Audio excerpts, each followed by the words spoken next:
Okay, just imagine this for a second. An unexpected deposit. A deposit hits your account, and not like a small one. We're talking a substantial amount, like $2,000. But here's the thing. It's not just a one-time thing. It keeps happening every single month, like clockwork. That extra 2 grand just landing in your account. Sounds pretty good, right? Definitely does. Well, we've been diving deep into this study that's looking at a potential future where targeted financial support could actually work like that for people, and the numbers are, well, they're pretty eye-opening to say the least. Absolutely. And welcome to the deep dive. What we're really zeroing in on today is a really fascinating idea. Yeah. It's this concept of providing consistent monthly payments, $2,000, to be precise and specifically to individuals with lower incomes. So those who might need it most. Exactly. Yeah. And we know you've expressed interest in understanding, how these kinds of financial policies could directly impact you and benefit you. That could put more money in your pocket. Precisely. And this deep dive is specifically tailored to do just that. We're going to walk through the details of this study that suggests this kind of approach could be much more effective than what we've seen in the past, and it has the potential to put more money in the hands of those who need it most consistently. Our mission today is pretty straightforward. We're going to unpack the core findings of the study, break it down, understand exactly who might benefit and how, and, cut through all the economic jargon to give you a clear picture of what this kind of financial support could mean for your budget, month to month.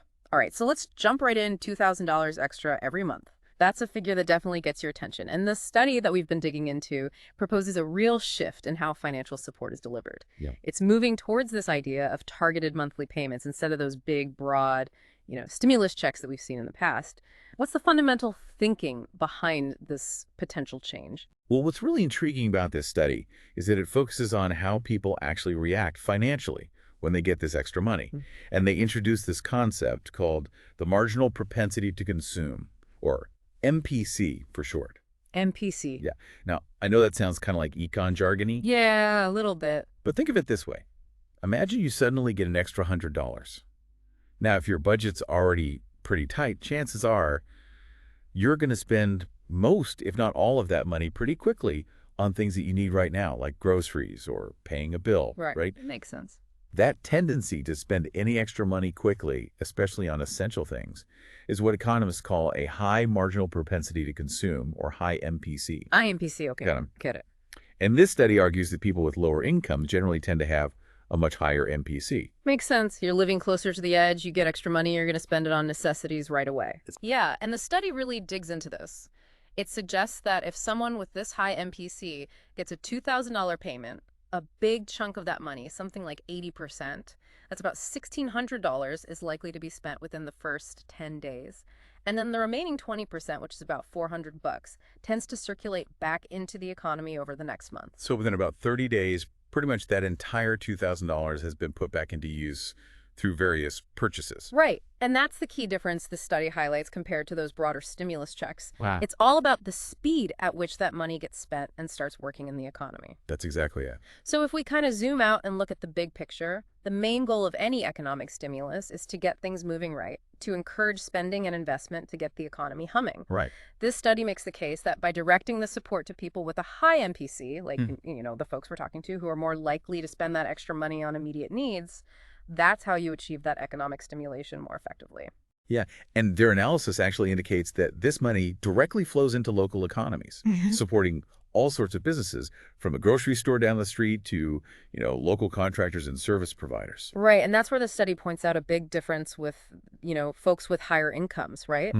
Their findings suggest that when people with the lower MPC, and generally these are individuals in a more financially secure position, when they get extra funds, they're more inclined to maybe save it, use it to pay down existing debt, or invest it. Right. Now, those things aren't bad in themselves. Absolutely not. But the study argues that they don't provide that same immediate boost to the economy as, money being spent on goods and services right now. Yeah, that direct infusion. Yeah. Yeah. So for the purpose of immediate economic stimulus, targeting those with a higher MPC, it just makes more sense, according to the study. Absolutely. And it raises a really important point about how effective those previous broad-based stimulus efforts actually were in reaching their goal of stimulating the economy. The study we're looking at, it references the stimulus checks that went out in 2020 and 2021. And it points out that they reached a huge portion of the population, like around 85%. Yeah, almost everybody got those check. Exactly. And the researchers suggest that a good portion of that money didn't necessarily translate into the immediate economic activity that was intended, just because it wasn't specifically targeted toward those most likely to spend it quickly. And the study even touches on the potential for those broader payments to maybe even contribute to inflation. Yeah, that's a key point. It mentions that some analysis suggests, a small percentage of the inflation that we've seen could actually be linked back to that widespread distribution of funds. Interesting. So the argument for these targeted, $2,000 monthly checks, specifically for lower income folks, is that it could be a much more efficient and precise tool. It aims to deliver significant support to those who need it most, the you we're talking to, without carrying the same risks of, broader inflationary pressures. And what's really interesting is the scale and the ongoing nature of the support that the study's exploring. So instead of those 3 big one-time checks that were distributed pretty widely, this research suggests that consistent monthly payments of $2,000 specifically for lower-income individuals could be sustained for several months, and get this, potentially at a lower total cost than the nearly $850 billion that was spent on those previous stimulus packages.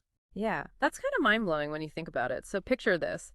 Instead of a one-time boost that, maybe feels like it disappears pretty quickly, you could have a reliable $2,000 hitting your account every single month for a significant period of time. The study really emphasizes that this consistent support, it could provide much more meaningful and lasting financial relief, compared to a lump sum payment that might get used up really quickly. Right. It's about that stability. Exactly. It offers a sense of stability and predictability, when you're trying to budget month to month. Precisely. And the study further emphasizes that this targeted approach could have an equal or even greater positive impact on the economy, precisely because the money is consistently being spent by those who need it most. It's not just sitting in savings accounts, it's actively circulating, supporting those local businesses, driving demand, and really making a difference. Yeah. It's presented as a more logical and, frankly, a more effective way to provide both essential economic stimulus and direct sustained financial support to individuals and families that are facing economic hardship. To the you we're talking to, this could mean a significant and reliable increase in your monthly income. Absolutely. It really does make you rethink how we approach economic relief. Instead of trying to boost the economy with these broad strokes, this is a much more focused approach. It's directing resources where they're most likely to make a real difference, both for individuals like you, in terms of your immediate financial well-being, and in terms of just overall economic activity. It's a different way of thinking. Yeah. This study paints a picture of a future where financial support could be more direct, more consistent, and ultimately more beneficial for those who need it most. Let's recap what we've uncovered today. This recent study suggests that providing those $2,000 ongoing monthly checks and targeting them specifically towards low-income individuals, those with a high marginal propensity to consume, that could be a far more effective way to stimulate the economy during those downturns than those broad stimulus checks that we've seen in the past. The core idea is that folks with a high MPC, they tend to spend that money quickly, about 80% of it within the first 10 days, which injects it directly into the economy right where it's needed most. Yeah, it gets it circulating. Exactly. And this focused approach, it could potentially deliver significant and sustained financial support to you and others in similar situations. And it's offered consistently over several months, potentially even at a lower overall cost than those previous widespread stimulus efforts. So think about what a consistent $2,000 monthly boost could mean for your own finances. This study highlights a potential future where economic policies are designed to be more direct, more targeted, and ultimately to get more money into your hands each month when you need it most. Now, granted, this is still just a concept. It's something that's being explored in this study, but understanding the logic behind it and the potential benefits, it's crucial for staying informed about future economic policies that could directly and positively impact your finances. So considering the study's findings, let's leave you with this. What are the broader implications of this kind of targeted financial support, if it were to be implemented effectively? Could this fundamentally change how we approach economic relief and support for lower-income individuals in the future, potentially leading to greater and, more importantly, consistent financial security for you and others in similar situations? We encourage you to think about this and maybe even explore further discussions about the potential of these targeted economic policies to directly improve your financial well-being. Food for thought, right? Absolutely. That's it for today's deep dive. See you next time. See you later.